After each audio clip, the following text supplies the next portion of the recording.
Nearly a full month after the complete withdrawal of the U.S. military from Afghanistan, the dust has settled and the newly formed Taliban government is beginning to take shape. Ken Klippenstein, investigative reporter at The Intercept, writes in his latest piece that intelligence sources have confirmed two of Afghanistan's most prominent anti-Taliban resistance leaders have now fled the country. One of the men, Amanullah Saleh, former number 2 under ex-President Ghani, had previously vowed to stay in the country, saying in part, quote, "The resistance is continuing and will continue. I'm here with my soil, for my soil, and defending its dignity." Despite longtime ties between Afghan resistance movements and U.S. intelligence operations, the Biden administration has given no indication that it plans to provide support to either man. Here now to expand is Ken Klippenstein. Welcome, Ken. Hey guys, good to be with you. And so right in the wake of the U.S. withdrawal from Afghanistan, you had leading Republican figures, Lindsey Graham, most prominently among them, saying that what the United States needed to do is what it has done in this cycle of these conflicts so many times in the past, which is recognize kind of a rump group of opposition figures who are waging a last stand as the legitimate government of Afghanistan, hoping, I guess, to fuel a civil war and for something positive for the United States to come out of that dysfunction. What does your reporting tell us is, what can we make of that Lindsey Graham strategy based on what you found? Yeah, so Graham is sort of the most ardent advocate of this, actually securing bookings on television shows like Fox for these resistance figures. But the majority of the party supports designating the Taliban a terrorist group, which I think there's, a case to be made. Clearly, they engage in terrorism. This is not a good, group of folks.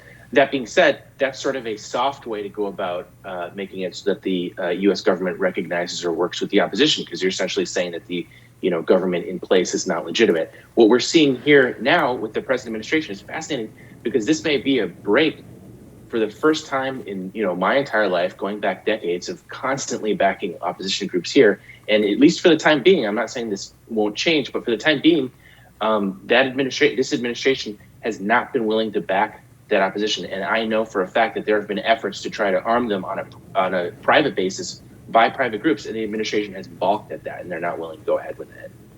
Well, and I think that's got to be somewhat a result of 20 years showed us the shortcomings of that strategy. And I know at the time, rightly so, President Ghani was widely criticized for fleeing the country. But I kind of took the position of, is it worth him staying to be dragged through the streets and have just the tragedy of him being killed there ultimately?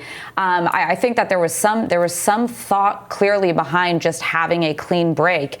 But one piece of reporting I wanted to ask you about is earlier this week, there were reports that within the presidential palace in Kabul, some moderate Taliban figures who had been in conversations with the U.S. and ongoing discussions got into a shootout with some of the more extreme elements of the Taliban. And they were working, it was part of their efforts to form a cabinet that was on the more moderate side, more inclusive, potentially having religious minorities and the like. I mean, is it your understanding there's this sort of theory out there that we're facing a more moderate Taliban, but it sounds like from your reporting, the moderates didn't win out. No, not at all. And I think that there's a lot of pressure now, because after, how many decades, 19 years of being there's an ISIS-K affiliate, there's Al-Qaeda, there's the Pakistani intelligence, there's Pakistani Taliban operating. There's so many scary groups that Washington feels as though, oh God, maybe, the Taliban is the least bad of these different groups. And so they're kind of in this unenviable position of not wanting to, designate them terrorists, because then you can't engage with them in any sort of diplomatic fashion, and that's empowering the other groups that exist. So it's a huge mess, but there finally seems to be some recognition of that it is a mess and that this is a disaster. And maybe we can't just, swing this sledgehammer around and think that we're going to solve anything. But I completely agree. The moderate factions did not win out by any means. Has there been any response from the resistance group to your reporting? Your reporting really does undercut a lot of their international credibility, because if it's seen that they're not even in the country anymore, as they were claiming to have been, it makes it much harder, for any countries that are who are debating, supporting this group to pull the trigger and do that. So what's been the response from the resistance? So the resistance leaders have not addressed it. Their spokesperson has not.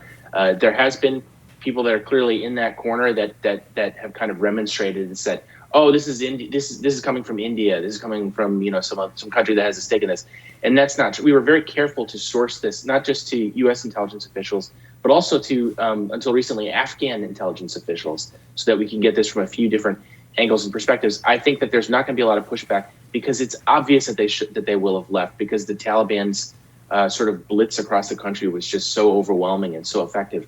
Folks in the region, I don't think, would be very surprised by this. This is surprising to people in Washington who are, get their information from these think tanks that have a kind of stake in whatever it is they're saying. Those are the folks that are going to be surprised by this kind of thing.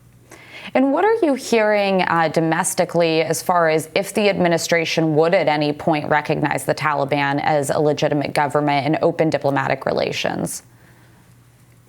I think they're in a really tough spot where to not do that again is to empower some of these other very scary groups like ISIS-K.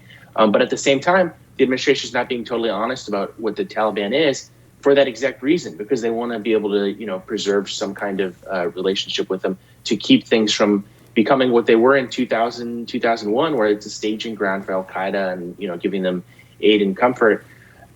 So they're really in a tough position that is, I think, the culmination of decades of policies that have empowered these groups, and now they're stuck with this group that they don't like, but they need to be able to maintain some kind of relationship with. So I do think that there's some kind of glossing over the reality of their politics. And the Associated Press is reporting that the Taliban moved to expand their cabinet on Tuesday, but declined to name any women to official positions. Taliban government spokesperson suggested the government may nominate women to the cabinet in the future, and even claimed the Taliban are prepared to allow teenage girls and women to return to schools and jobs, but did not say when either of those things might happen. Ken, is this just the Taliban continuing to spin? Is it even remotely surprising that they haven't yet named any women to any official positions? I don't think it's surprising, but I do think that this is reflecting the pressure they're feeling from the Biden administration's control of international funds, control of banking funds that they've seized. So they are under a lot of pressure. I don't think that's necessarily a bad thing. If the administration can keep from, just, like I said before, swinging the sledgehammer and just saying they're all terrorists, they will have some kind of leverage over them. I'm not naive enough to think that this is going to be some kind of, liberal sort of sanctuary by any means, but it will give them some sort of leverage over keeping some of the worst things from happening. If the Taliban does wind up securing consulting business or lobbyists in Washington D.C., I suspect what they might end up telling them is say, look, if you want to win over official Washington or official U.S. Approval, what you have to do is you have to change the kind of gender composition and the ethnic composition of your leadership. You don't actually have to change your policies. Like that's how we do it here in the United States. So, like there are consulting firms that will explain to you how to do this. Mix up your board a little bit, and then you're good to go. But anyway, Ken, terrific reporting. Way to shake that out, and thanks for joining us here. Great to talk to you guys. And we will have more Rising right after this.